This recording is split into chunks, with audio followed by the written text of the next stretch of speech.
Thank you for joining us this week. This week, we are meeting with our market analyst, Barry Rogers, to discuss winter or the outlook for winter energy prices for this year and the importance of locking in your energy contracts and just overall energy pricing to avoid the price volatilities that a lot of people in the industry are talking about. Barry, I don't know if you want to kind of give a little bit of background about yourself and just give a little intro to the group, and then I'll get right into the questions. Sure. Yeah, I started out my career at the Public Service Company of New Mexico as a energy trader. So I traded energy in the Western United States. So just a little bit of background, the power grid is segregated into a few different regions within the United States. You have the Western power grid, you essentially have the Eastern power grid, and then you have Texas, which is actually electrically disconnected from both power grids.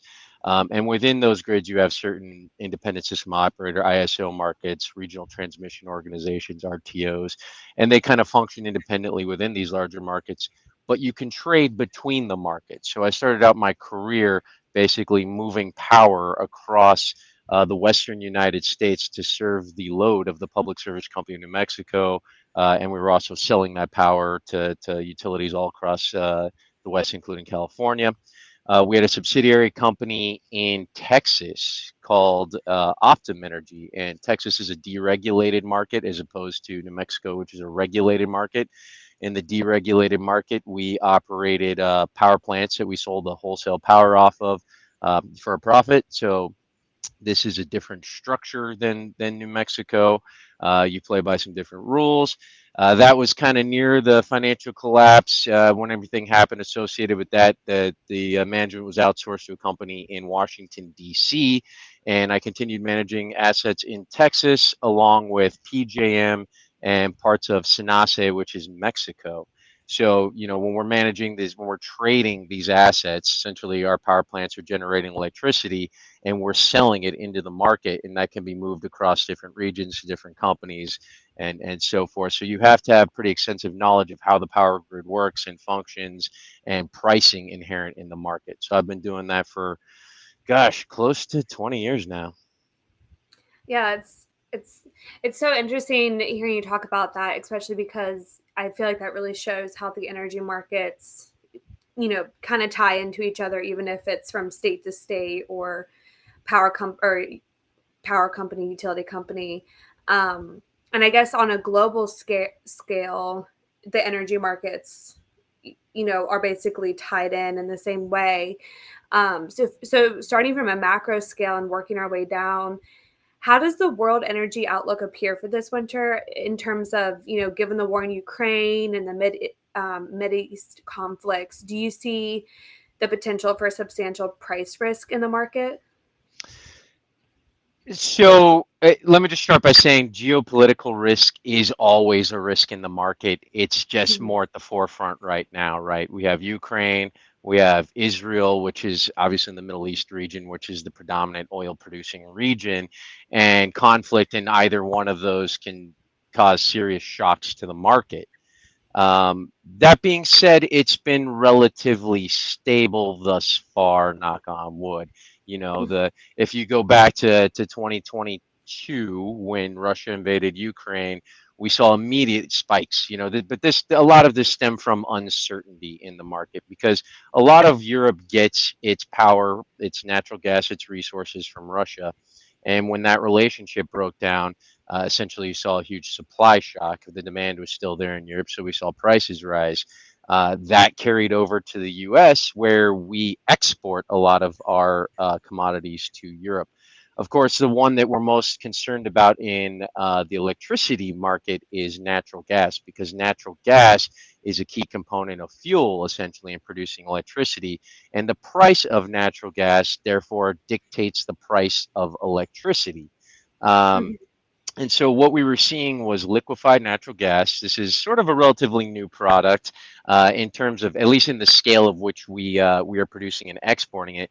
But liquefied natural gas essentially allowed us to liquefy natural gas in this country and send it to Europe.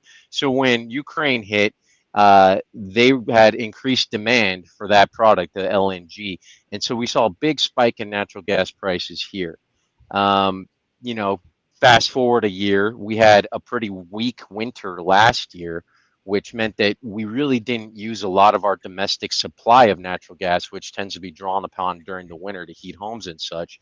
And between that and the fact that really, regardless of the price of LNG in Europe, I mean, it got up to, gosh, close to $300 a decatherm, and I think it's more like Mhm. $30 a decatherm now. But you look at domestic cost of natural gas, and you're talking more like 3, 4, $5 a decatherm. It varies regionally. Well, we're still exporting all of that LNG that we can. So, despite the fact the prices in Europe got so high, there's still only so much supply we can provide. And realistically, as the price got high here, it sent a signal to a lot of domestic producers to increase production. So what we've seen over the past year is we had a weak winter that meant weak demand and kept natural gas supplies high. Right now, we're hovering right near the top of the 5 year average on natural gas storage. Whereas you go back to like August last year and we were near the bottom. So, a big turnaround in a year with the production up and really only as much, we can only export so much to Europe. We've Mhm. seen kind of some bearish indicators for natural gas, and that's reflected in the price. We're seeing prices going back in the $2-3 range. Even in winter when it spikes, you're still not seeing the big spikes that you did a year ago. So overall, the outlook for winter is fairly robust, particularly looking in the rearview mirror at what it was last year. Last year, we were very concerned that if Europe had a cold winter and they dried upon their supplies pretty hard, they'd come out of that pretty desperate. But right now, their supplies are pretty full, and we're exporting all the LNG we can. That being said, once again, the geopolitical risk is always there. If something were to happen big with Russia no longer exporting a lot of their commodities, and they might not be sending them to Europe, but they are sending them to Asia Mhm. or the Middle East, something similar. It doesn't take much from those big producers to cause a shock in the market. So that's just something you should always be aware of. And obviously, the tensions there are higher, have always been kind of high, but higher now than they have been previously. Right. And speaking of winter in Europe and natural gas prices, I saw like an article recently about how there was a major snowstorm. I believe in Germany it was. So I'm just curious if winter in Europe does end up being colder than say last year. I guess that means that there will be an impact on US natural gas prices, or not necessarily, since the supply is so abundant, it sounds like. Well, once again, it's looking at us domestically. Now, this is becoming more of a global resource, but it's not on the level of oil, right now, Got it. because we still can only liquefy so much natural gas and send it over there. So the demand in Europe is going to be there. If the price gets a bit higher because they have a cold winter, we're still going to export all we can. And this is looking more in the short term. Now, if we wanted to send more, prices are high. I'm sure producers would love to turn on the spigot and send more, but it's going to take years of development to get that LNG supply up. So if we're looking at more of a long-term impact, sure, as long as supply remains, or as long as demand remains robust in Europe, we will continue to send more and more supply. So getting back to your question, if it's a cold winter in Europe, sure, that can have some impact on supply. It's certainly going to impact prices for them. Domestically, it's going to be more muted. As I said, that it's just a bottleneck in what we can send.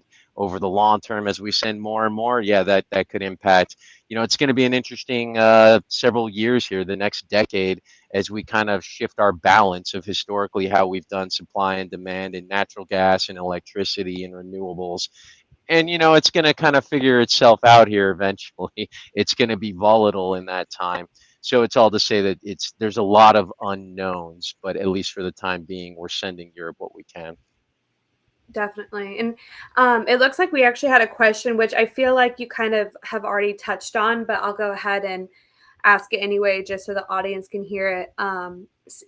Someone was curious if with our limited LNG export capacity, does Europe's LNG demand have much impact on US natural gas prices? Which I feel like I might have seen that question late, so maybe we've already touched on that already, Y- but I just Yeah, wanted to. it's certainly to say that it when Russia first hit, that huge impact, but I think it was the market sort of unpacking just how bad it could be.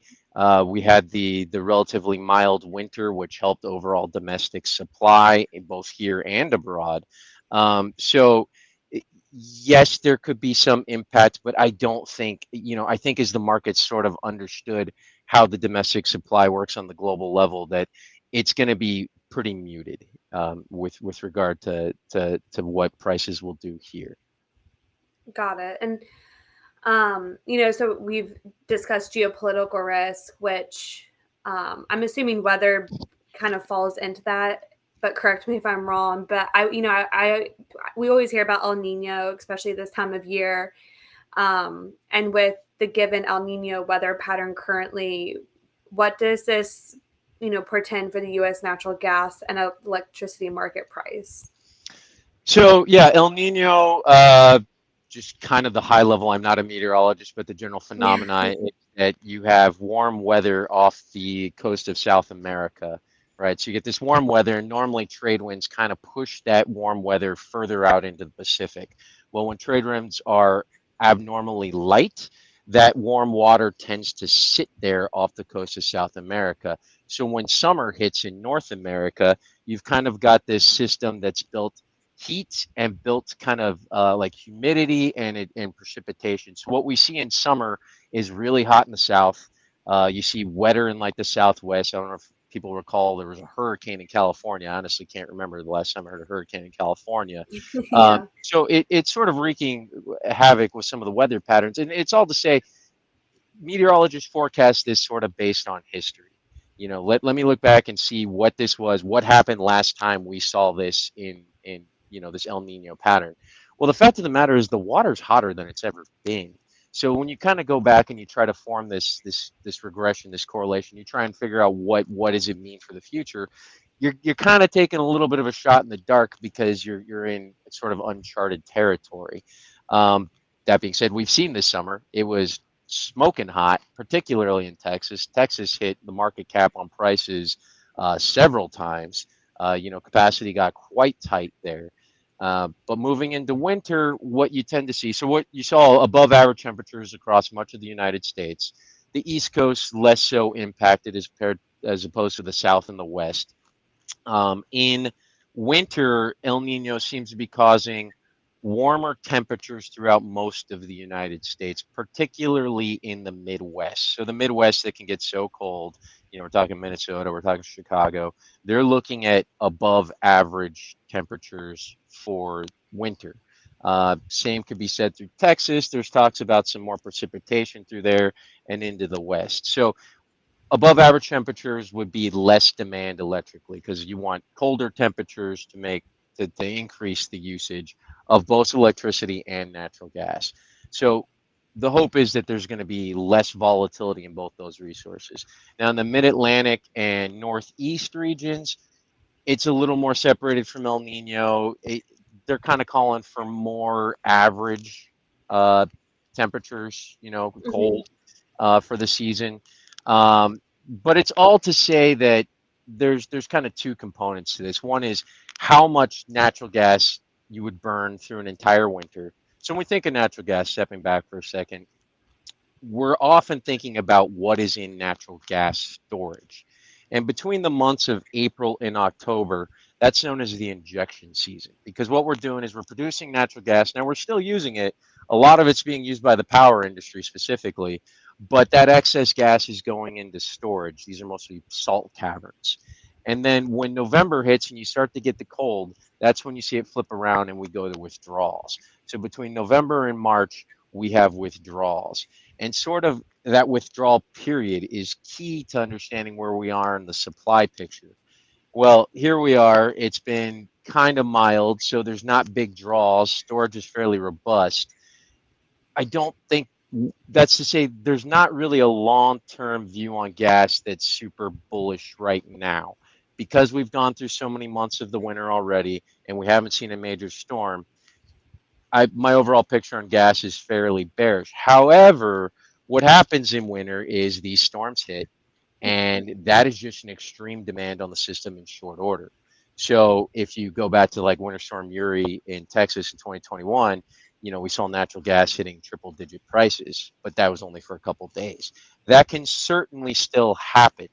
That we may have overall lower price in natural gas, but if these bomb cyclones and polar vortexes and all the fun phrases that meteorologists come with, if those happen, then we can still very much see that gas volatility. And that gas volatility leads to power volatility because power plants are buying gas at these extreme prices, and therefore it costs more to turn that into electricity, and then that shows up on your bill. So, in summation, you're seeing kind of a relatively mild winter, but it's all to say that price volatility can still be short-lived and extreme. And you did mention the North with regards to, we obviously know that in the North, obviously winters are usually colder, and places like New England, for example, have or get a ton of snow usually. And if I'm correct, I feel like I've remembered people referring to in New England specifically that their natural gas pipeline is more constrained or has some constraints placed on it by what they call the Jones Act regarding LNG. I don't really know that much about the Jones Act, so I was curious if you had any insight on that, and if that makes places like New England up in the north a more risky market regarding the pricing than, say, compared to the Midwest, even with their high temps and so forth. Sure. Yeah, there's kind of a lot going on there. What it all amounts to is New England's supply of natural gas. So Jones Act has to do more with like tankers and something about Got it. ports and how they have to move things around. Realistically, there isn't really much in terms of LNG import terminals, right? Most of our LNG is export, meaning we're sending it to other countries.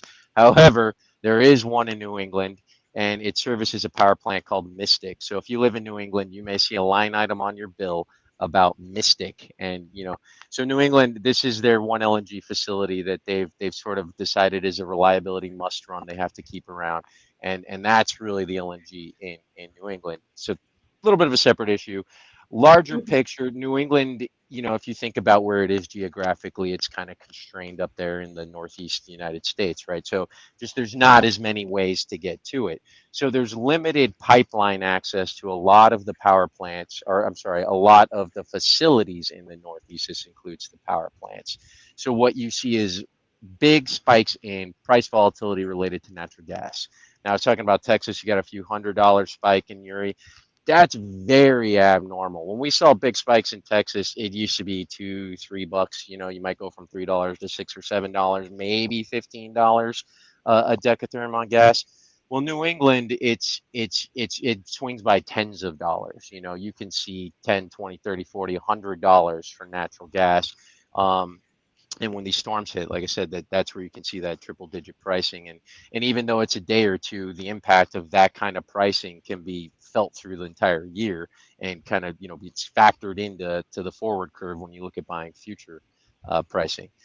New England also has sort of decided that they aren't going to have a lot of the solid fuel assets, that this is more of an environmental push. So, nuclear, coal, a lot of that has just been decommissioned and has not been replaced with a similar thermal dispatchable asset. Natural gas power plants get built, but in the winter, New England, in particular, can basically curtail your supply of natural gas. They can say, hey, we need the natural gas to service homes, right? We need people to be able to heat their homes. It's a real safety consideration. So a lot of industrial facilities have to have an alternate fuel source.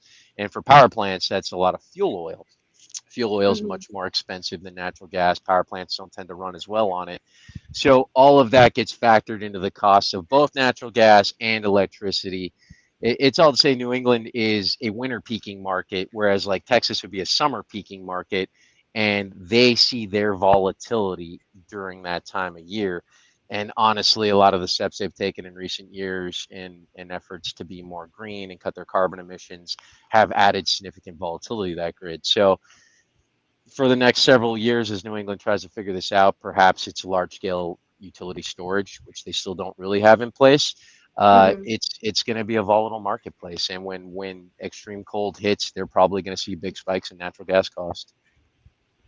Definitely, and you already mentioned it that a lot of states are, moving towards those renewable resources, so to speak, with regards to energy and fuel, I guess. And each year we see more and more electrification with the heat pumps and the electric vehicles and et cetera. But I guess I'm assuming that's going to have an impact on energy prices, especially in the winter. With I would just assume that would put a greater strain on the grid. Yeah, yes and no. I mean, I think the proliferation of both heat pumps and EVs is still fairly limited at this point.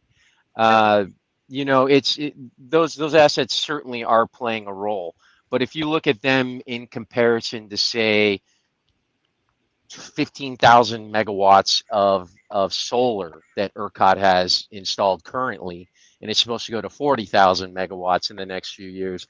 That's sort of a drop in the bucket relative to that. So when you try to manage this big swing in power, yes, all of these components have an impact on it.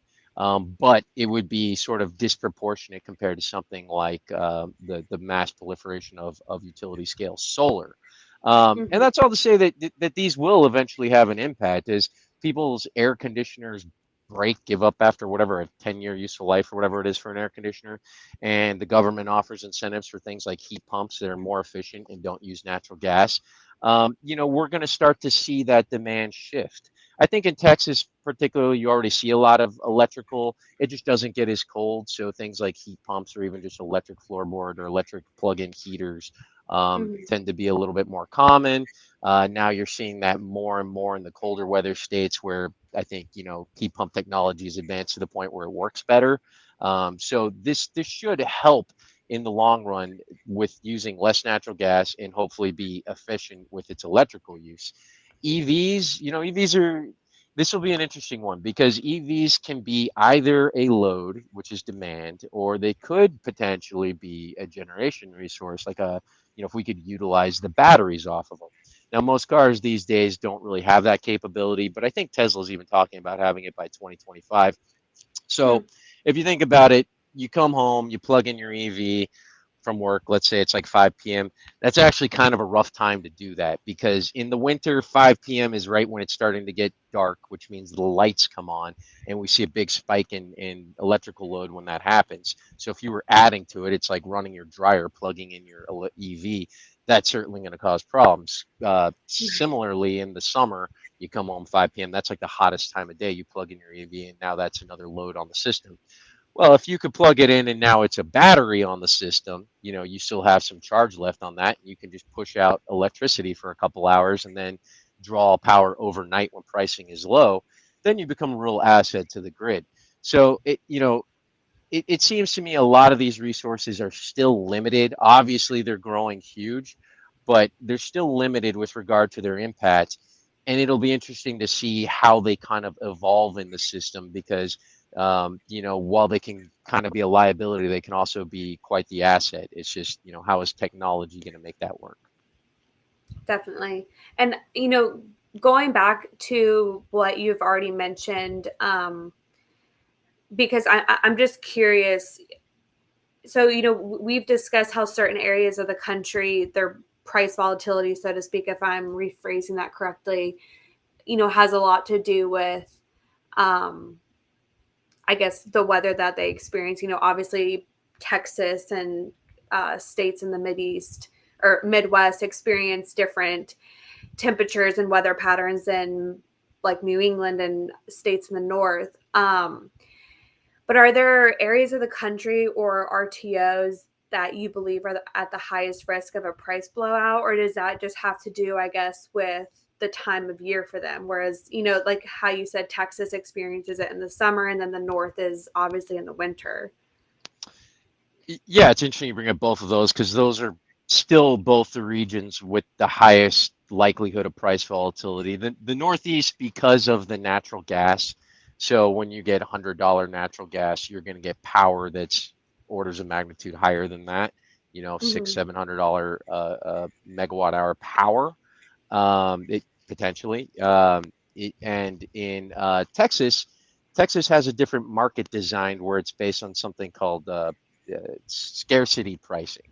So essentially, you look at the market and you say, where is the demand? Where is the supply? How bad is it needed? And the Texas market has this additional component that drives prices really high. If you recall during Winter Storm Uri, there was talk of $9,000 megawatt hour pricing. Well, that's just the design of the Texas market. That they don't have what's called a capacity market, where generators get a base payment for participation in the market. So therefore, they need to generators in that market have to make money through price volatility. And since Uri, we were shedding firm system load. That it went to the market cap of $9,000 a megawatt hour.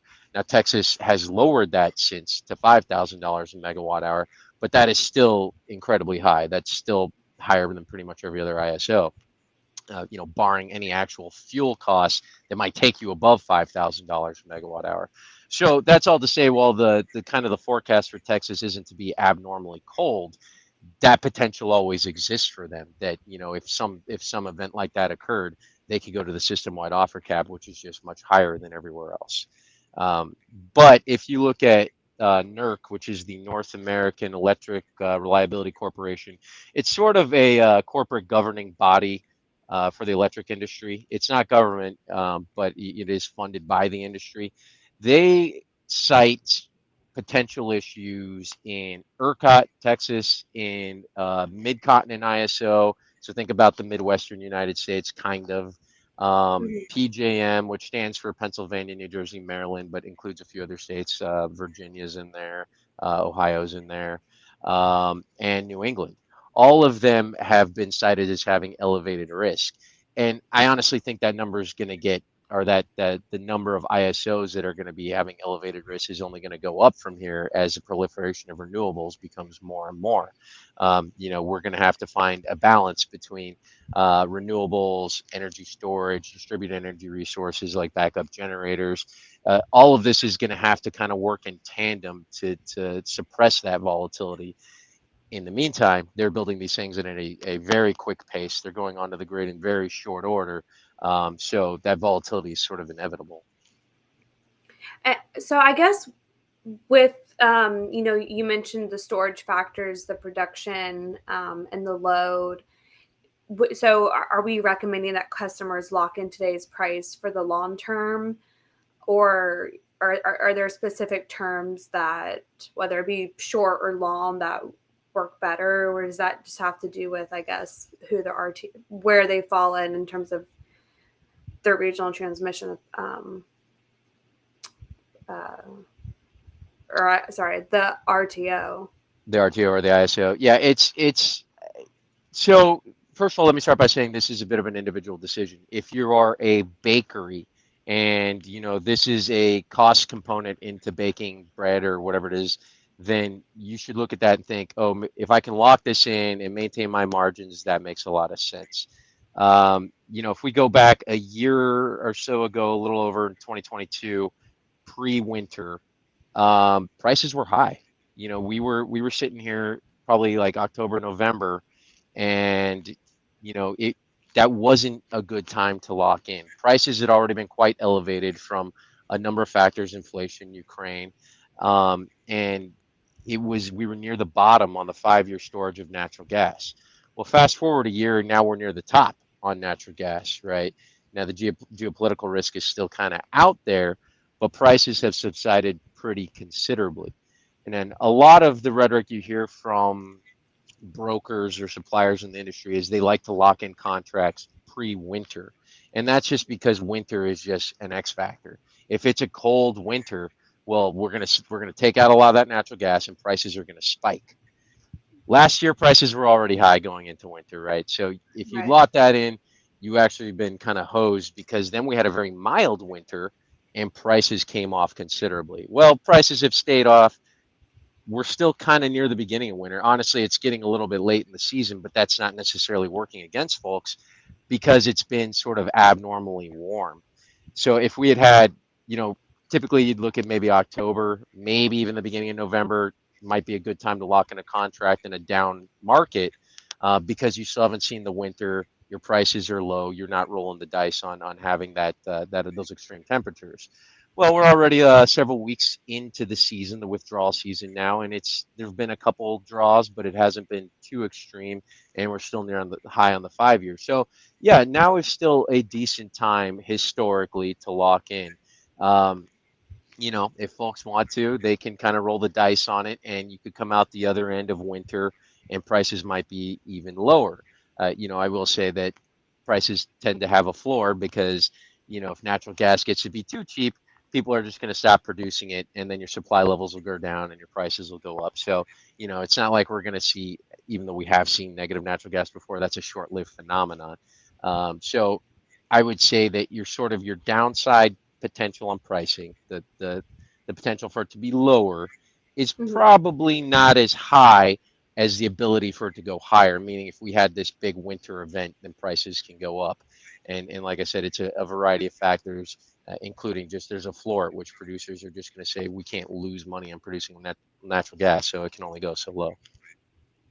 Got it. And actually, with regards to what you're just discussing, we had a question specifically about how oil prices affect natural gas, especially in the U.S., and especially related to how the shale, I guess like our supply of shale interacts with that. And I also was curious, so we have a question about the US, but on a US and a global scale, will that have any influence on US natural gas and electricity prices? Yeah, so I think it the correlation between oil and natural gas isn't as strong as people probably think. And the reason that it seems like it should be stronger than it is because natural gas tends to be a byproduct of drilling for oil, right? So you Got see it. this in like West Texas. You'll see they've drilled in the Permian and to extract oil, and there's a shale development out there as well. And sometimes they get the natural gas and they'll flare it, which is essentially they just burn it off. Um, they are correlated, but it's only about 25%, which is sort of kind of just a moderate to weak correlation. And a lot of it has to do with a variety of factors: production, demand. Oil is a much more global resource. Natural gas is much more domestic.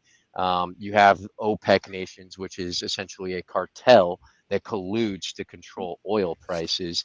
We have our own strategic petroleum reserve, which we dip into. So all of these factors come into play with the price of oil. You throw Russia into the mix right now too, and we're purposely trying to make Russian oil cheap enough that they're not making good money for their economy. Um, but Got it. the natural gas supply is still pretty robust. So if you see oil right now has fallen pretty considerably. That's really it's because earlier in the year we were seeing high prices on oil. Producers stepped up their production.